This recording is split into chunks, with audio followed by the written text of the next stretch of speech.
Chers amis, avant de plonger dans cette histoire bouleversante, abonnez-vous à notre chaîne pour ne rien manquer des récits les plus émouvants des légendes qui ont marqué notre monde.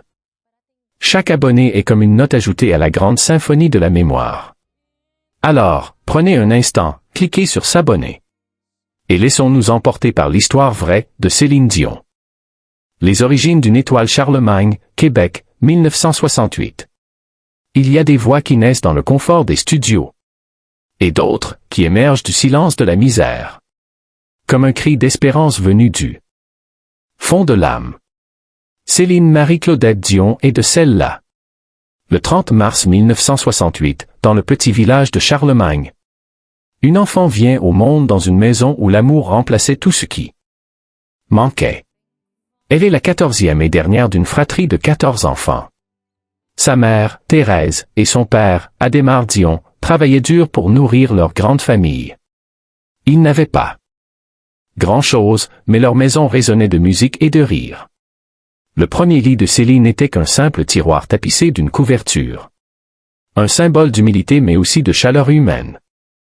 Les murs étaient minces, les hivers rudes. Et pourtant, dans cette petite maison, brûlait un feu plus puissant que la pauvreté. Celui de la foi et de la musique. Les Dion n'avaient pas de richesse matérielle. Mais ils possédaient un trésor que l'argent ne peut acheter. Le don de la chanson, transmis de génération en génération. Les soirées se terminaient souvent autour d'une guitare, d'un vieux piano droit et des voix qui s'entremêlaient, faisant oublier le froid et la faim. Céline, encore enfant, écoutait, émerveillée, les harmonies de ses frères et sœurs. Elle n'avait pas encore conscience que cette musique serait un jour son destin. Mais déjà, quelque chose vibrait en elle. Elle chantait avec innocence, mais avec une intensité qui faisait taire la pièce. Les premiers pas d'une vocation. À 5 ans, elle chante pour la première fois en public. Au mariage de son frère Michel. Sa voix, pure et cristalline, suspend le temps. Ce jour-là, ses parents la regardent différemment. Ils comprennent que leur fille cadette porte un don exceptionnel. Les années passent, les difficultés demeurent. Mais Céline continue à chanter. Comme si chaque note était une prière pour un avenir meilleur. Un soir, dans la petite cuisine familiale. Sa mère écrit quelques paroles sur un coin de table. Michel, l'un des frères de Céline, compose une mélodie simple. Céline, alors âgée de 12 ans, chante cette chanson intitulée « Ce n'était qu'un rêve ». Ce n'était pas qu'un rêve, non. C'était le début d'un miracle. Avec les économies de la famille, ils enregistrent une maquette. Un enregistrement modeste, mais authentique. Cette cassette, fragile et pleine d'espoir, va changer le destin de la jeune fille. La rencontre du destin.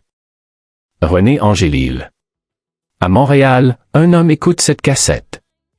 Un producteur, épuisé par les échecs, prêt à abandonner le métier. Son nom est René Angélil. Il appuie sur play, et en quelques secondes, les larmes lui montent aux yeux. C'est la voix d'un ange, aurait-il murmuré. Il décide alors de miser tout ce qu'il possède sur cet enfant. Littéralement. Il hypothèque sa maison. Pour financer son premier album. Pas par calcul, mais par foi. Et c'est ainsi que naît la plus improbable des alliances. Celle d'une fillette timide au sourire désarmant. Et d'un homme mûr. Visionnaire, prêt à tout pour que sa voix soit entendue. Céline travaille sans relâche. Pendant que d'autres adolescentes rêvent de bals de fin d'année. Elle répète, apprend, enregistre. Elle n'a pas le luxe de l'enfance. Seulement le poids des rêves de toute une famille sur ses épaules. La révélation au monde. En 1982, à seulement 14 ans. Elle chante au Yamaha World Popular Song Festival à Tokyo. Près de 100 millions de téléspectateurs découvrent cette voix. À la fois puissante et fragile. Elle remporte le concours.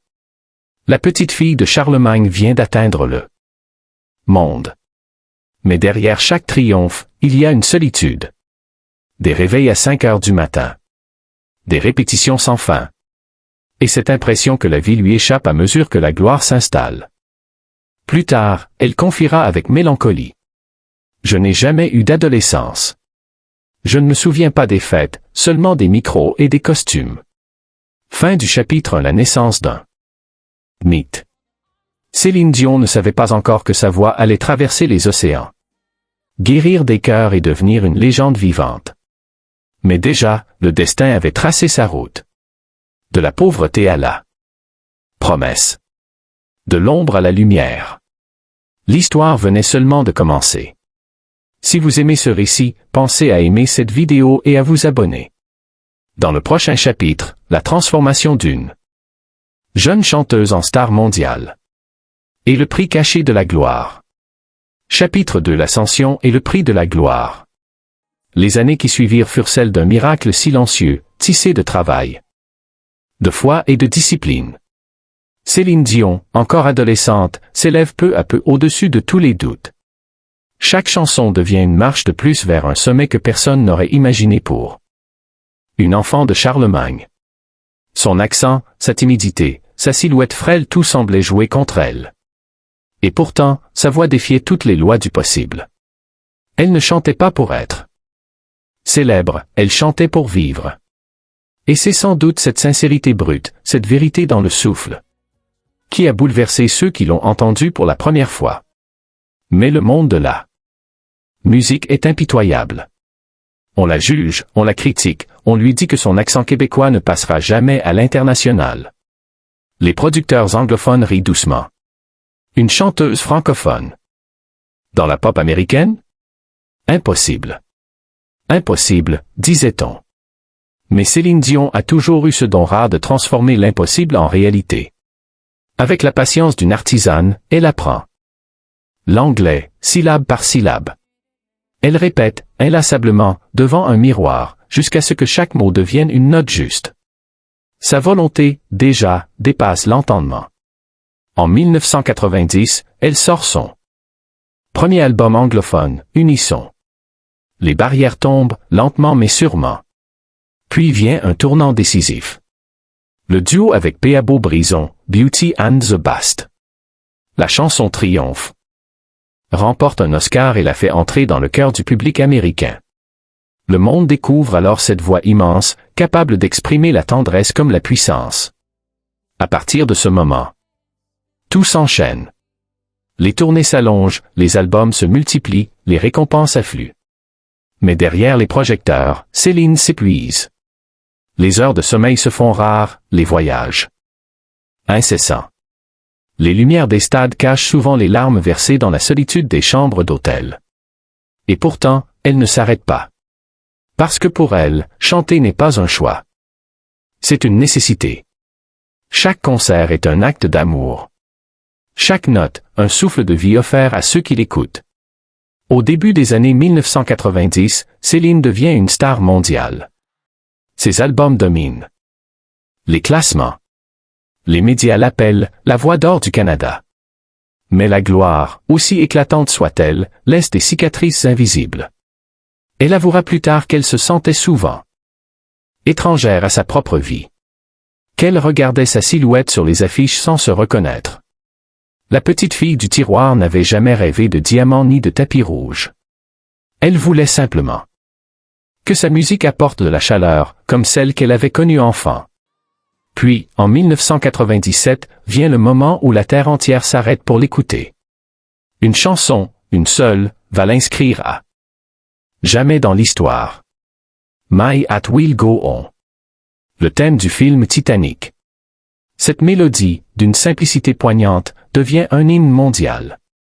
Mais pour Céline, ce n'est pas qu'un succès. C'est une confession. Dans cette chanson, elle met tout. L'amour, la perte, la promesse de survivre à la douleur. Des millions de personnes pleurent en l'écoutant. Sans savoir que celle qui la chante pleure elle aussi, silencieusement. Pour tout ce qu'elle a sacrifié. Elle remporte des Grammy Awards, un Oscar. Et vend plus de 30 millions d'exemplaires du single. Mais au-delà des chiffres, ce que le monde entend, c'est une âme qui parle à une autre âme. Sa voix n'appartient plus à une industrie. Elle appartient au monde, à ceux qui ont aimé, perdu, espéré. Chaque fois qu'elle monte sur scène, elle semble renaître d'un combat invisible. Comme si la musique était à la fois sa blessure et son remède. Pourtant, derrière cette lumière, un prix se prépare. Un prix que la gloire réclame toujours à ceux qu'elle élève trop haut. Le corps commence à montrer des signes d'épuisement. Les migraines, la fatigue chronique, la pression constante. Mais Céline continue, coûte que coûte. Quand elle entre sur scène, elle laisse tout derrière elle. Les douleurs, les doutes, la peur. Devant le public, il ne reste plus qu'une voix. Et cette voix, malgré la souffrance, ne tremble jamais. La jeune fille de Charlemagne est devenue un mythe vivant. Mais au fond, elle n'a jamais cessé d'être cet enfant qui chante pour survivre. Fin du chapitre 2. Dans le prochain chapitre, l'amour inattendu, la rencontre d'une vie. Et le destin tragique qui attendait celle qu'on appelait la voix des anges. Chapitre 3. L'amour. René Angélil et le prix du destin, 1994-2016. C'est une histoire d'amour que même les plus beaux romans auraient hésité à inventer. Parce qu'elle naît là où la différence d'âge, la peur du regard des autres, et les doutes auraient pu tout détruire. Mais pour Céline Dion, comme pour René Angélil, c'était une évidence, une promesse scellée bien avant les mots. Lorsqu'ils se rencontrent, elle n'a que 12 ans. Lui, en a 38. Il n'est pas un amant, ni un prétendant. Il est un guide, un mentor, celui qui croit en elle quand personne d'autre n'y croit encore. Il écoute cette voix d'enfant et comprend immédiatement qu'elle porte quelque chose de plus grand que la vie. Il décide alors de tout risquer, il hypothèque sa maison pour financer son premier album. Ce geste-là, ce pari fou, sera le début d'une épopée. Les années passent. Elle grandit, devient femme, et l'admiration se transforme peu à peu en sentiment. Un jour, alors qu'elle a 19 ans, Céline réalise qu'elle l'aime. Pas d'un amour d'élève à maître, mais d'un amour vrai, profond, presque douloureux. René, lui, résiste longtemps. Il a peur. Peur de la différence d'âge. Peur du scandale, peur pour elle. Mais l'amour, quand il est sincère, trouve toujours un chemin. Ils gardent leur relation secrète pendant des années. Leur amour se vit dans le silence des coulisses, dans les regards échangés entre deux répétitions, dans la pudeur d'un monde qui ne comprendrait pas. Puis, en 1993, Céline décide de tout révéler. Lorsqu'elle sort son album The Color of My Love, elle dédie publiquement son travail à René. C'est une déclaration, un cri du cœur. Le monde entier découvre alors une histoire d'amour hors du commun. Le 17 décembre 1994, à Montréal. Elle devient Madame Angélil. La cérémonie, somptueuse, est retransmise à la télévision. Le Canada tout entier assiste à ce mariage royal où la mariée pleure de joie, la voix tremblante. Incapable de chanter. C'est un conte de fées. Mais comme tous les contes, il porte en lui une ombre. Car très vite, la vie va les mettre à l'épreuve.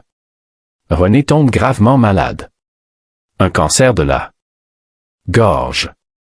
Céline, à peine au sommet de sa carrière, décide de tout arrêter. Elle met sa vie en pause pour l'accompagner. Elle devient son infirmière, son soutien, son souffle. Chaque jour, elle prie, espère et chante doucement près de lui pour le maintenir éveillé. Le monde entier admire cette femme qui choisit l'amour avant la gloire. Et lorsque René guérit, ils reviennent sur scène ensemble. Plus unis que jamais. Céline dit souvent, ce n'est pas la maladie qui nous a détruits, c'est elle qui nous a liés. Mais le répit ne dure pas. Les années passent, les albums s'enchaînent. Et la maladie revient. Cette fois, plus violente, plus implacable. René lutte, Céline lutte avec lui, mais le temps gagne toujours. Le 14 janvier 2016, le monde apprend la nouvelle. René Angélil s'est éteint, à 73 ans. Céline perd son mari, son manager, son pilier, son amour. Ce jour-là, quelque chose en elle se brise. Elle continue de sourire, de saluer, de chanter, mais plus. Rien n'est pareil. Sa voix porte désormais une douleur qu'aucune mélodie ne peut apaiser. Lors de ses obsèques, elle s'avance seule, vêtue de noir. Le visage calme, mais le regard vidé. Elle dépose une rose blanche sur le cercueil. Puis, sans un mot, elle murmure une prière. La salle entière pleure. Le monde entier la regarde, admirant sa dignité, sa force, son silence. Après la cérémonie, elle confie à un journaliste. « J'ai perdu l'amour de ma vie, mais je sens encore sa présence. Je chanterai pour lui, tant que j'aurai une voix. » Et elle le fait. Chaque soir à Las Vegas, sur cette scène qu'ils avaient rêvée ensemble, elle chante pour lui. Les projecteurs l'éclairent, mais c'est vers le ciel que son regard se tourne. On sent, dans chaque vibration de sa voix, l'amour qui survit à la mort. Cette période est à la fois la plus belle et la plus déchirante de sa vie.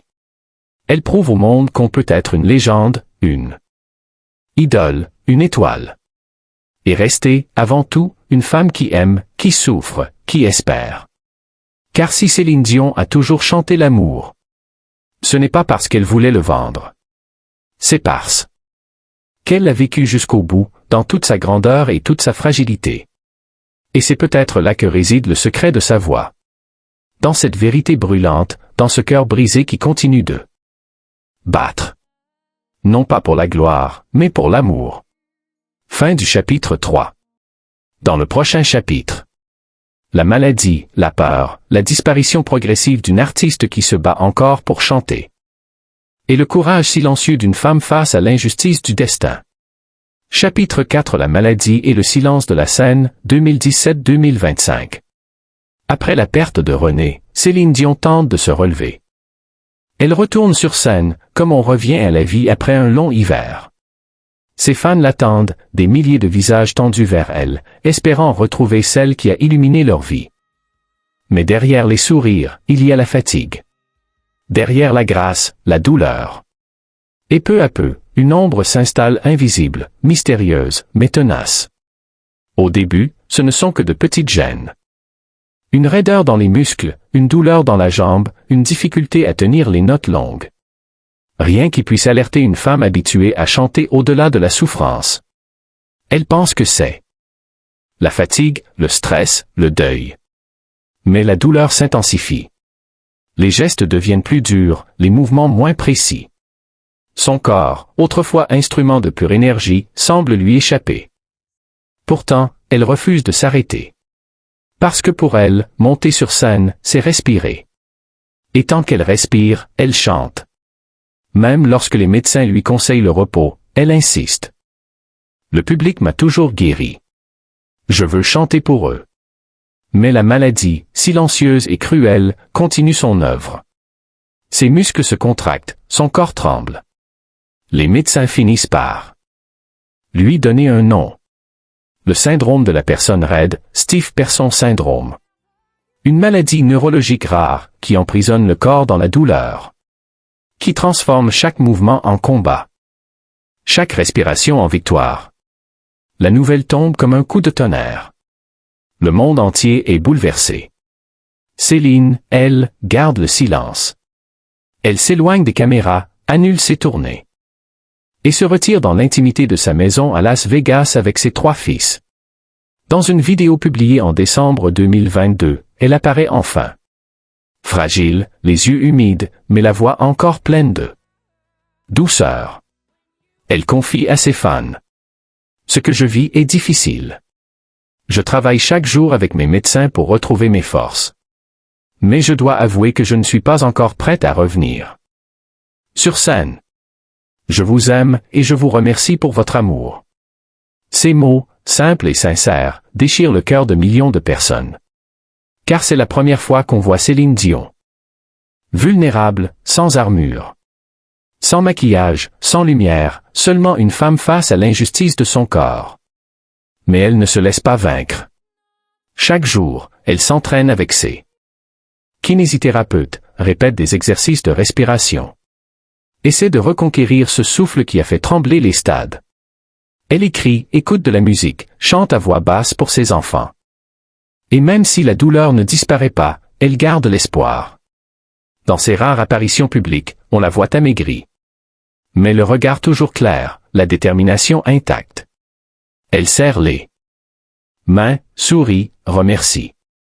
C'est une autre forme de courage, plus silencieuse, plus intime. Celle d'une femme qui se bat sans projecteur. Beaucoup auraient renoncé. Mais pas elle. Parce qu'elle n'a jamais vécu pour la facilité. Elle a traversé la pauvreté, la solitude, le deuil. Et à chaque fois, c'est la musique qui l'a sauvée. Aujourd'hui, c'est cette même musique qui la maintient en vie. Même si elle ne peut plus chanter comme avant. Elle garde en elle la flamme de la scène. Elle confie un jour à un proche.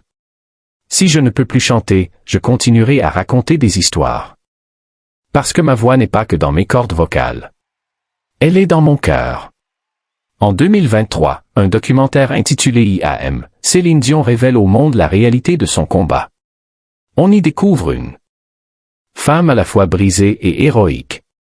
Pleurant parfois de douleur, mais riant encore avec tendresse. Elle parle à René comme s'il était encore là. Elle lui demande la force, la patience, le courage. Et quelque part, on sent qu'il l'écoute. Les images bouleversent. On la voit, seule dans son salon, fermer les yeux et murmurer une mélodie. Sa voix tremble, hésite, mais reste magnifique. Même affaiblie, elle demeure l'une des plus grandes voix de ce siècle. Le temps passe, mais la légende reste vivante. Les fans continuent d'espérer. Non pas qu'elle revienne sur scène demain, mais qu'elle retrouve la paix, la lumière, la joie d'exister. Car Céline Dion, au-delà des trophées et des disques d'or, représente bien plus que la musique. Elle incarne la force tranquille, la résilience, l'art de se relever encore et encore, même quand tout semble perdu. Et dans le silence de sa maison, quand la douleur s'apaise un instant, elle regarde ses enfants rire et murmure, comme une prière. Tant que je les ai, je vis encore. Tant que je respire, je chante, même en silence. Ce chapitre, c'est celui du courage invisible. Celui d'une femme qui affronte la plus dure des batailles, celle contre soi-même. Avec la même élégance, la même grâce que lorsqu'elle chantait devant des millions de personnes. Fin du chapitre 4. Dans le prochain chapitre, l'héritage et la légende, ce que Céline Dion laisse au monde. Un dernier hommage à sa voix, à sa foi, et à la lumière qu'elle continue d'offrir à tous ceux qui l'aiment. Chapitre 5. L'héritage et la légende, épilogue. Il y a des voix qui traversent le temps, qui dépassent les modes, les langues, les frontières. Des voix qui semblent venir d'ailleurs, comme un souffle envoyé du ciel pour rappeler aux hommes qu'ils ont une âme. Céline Dion est de celle-là. Ce qu'elle laisse au monde n'est pas seulement une collection de chansons, ni même des disques d'or ou des records. Ce qu'elle laisse, c'est un témoignage, celui d'une femme qui a aimé jusqu'au bout, qui a souffert, donné, et qui n'a jamais cessé de croire à la beauté de la vie. Même quand la vie se montrait cruelle. Ces chansons ne sont pas que des mélodies. Elles sont des prières, des confessions, des éclats de cœur. Pour que tu m'aimes encore, because you loved me, s'il suffisait d'aimer. All by myself. Chaque titre porte une part de sa vérité. Et cette vérité, elle continue de vibrer dans la mémoire collective. Dans les radios, dans les mariages, dans les adieux. Dans tous ces instants où l'amour et la douleur se confondent. On dit souvent qu'elle est une diva. Mais Céline n'a jamais cherché à être une déesse. Elle a toujours voulu rester humaine. Sur scène, elle riait. Elle pleurait, elle racontait. Et son public sentait cette authenticité rare. Celle d'une femme qui donne tout sans calcul, sans façade. Elle a montré au monde qu'on pouvait être immense sans arrogance. Fragile sans faiblesse. Et que la vraie grandeur ne réside pas dans la perfection, mais dans la sincérité du cœur. Aujourd'hui, même loin des projecteurs, son influence demeure partout. Les jeunes chanteurs s'inspirent d'elle. Les femmes trouvent dans son parcours la preuve qu'on peut être forte sans renier sa sensibilité. Et des millions de personnes, à travers le monde, continuent de murmurer ses chansons comme des talismans. Ceux qui l'ont vue chanter n'oublieront jamais ce moment où elle levait les bras. Où sa voix s'élevait, pure, lumineuse. Comme une vague qui emportait tout, la peur, la tristesse, le doute. C'était plus qu'un concert, c'était une communion. Peut-être que, désormais, Céline Dion ne chantera plus comme avant. Mais sa musique, elle, ne s'éteindra jamais. Parce qu'une voix comme la sienne ne meurt pas. Elle continue de résonner dans ceux qu'elle a touchés. Dans les cœurs qu'elle a guéris. Dans les silences qu'elle a remplis. Et quelque part, on peut imaginer René, là-haut, qui l'écoute encore. Lui qui lui avait dit un jour.